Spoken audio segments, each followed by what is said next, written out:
As a death doula, I help dying people and their families navigate endings, navigate the loss of something incredibly precious, of relationships, of love in this physical dimension.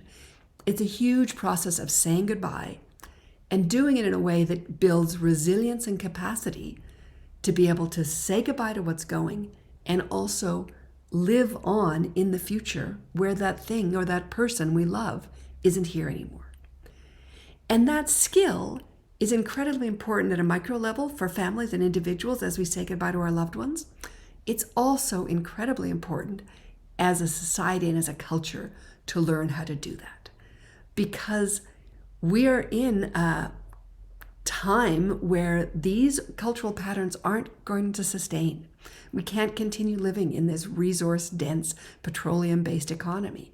There are just some aspects of modern life that have to change. And we have to learn how to let them go. And in many cases, we're very fond of them and very attached to them. And they bring a lot of often very good things to us, but they aren't sustainable and they have to go. So I really see the work that I do with dying people and families at bedsides as being anchored in this much larger framework of what does it mean to say goodbye to a way of life?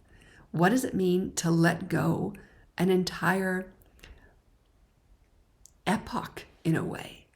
Things need to change. And if we can allow them to die in the way they need to die, and if we can have faith that there is something on the other side, then we can move forward. But if we're gripped and we won't let go and we won't let go because we're so afraid of change, it's not going to be good. Deathwork is embedded in this much larger frame of ecological survival. That if we can learn how to let go, we in dominant culture who have and do and use the most, if we can learn how to let that go and move back into a lower resource use, more human interconnected way of being, we have a chance of surviving. But we have to let it die in order for that to happen.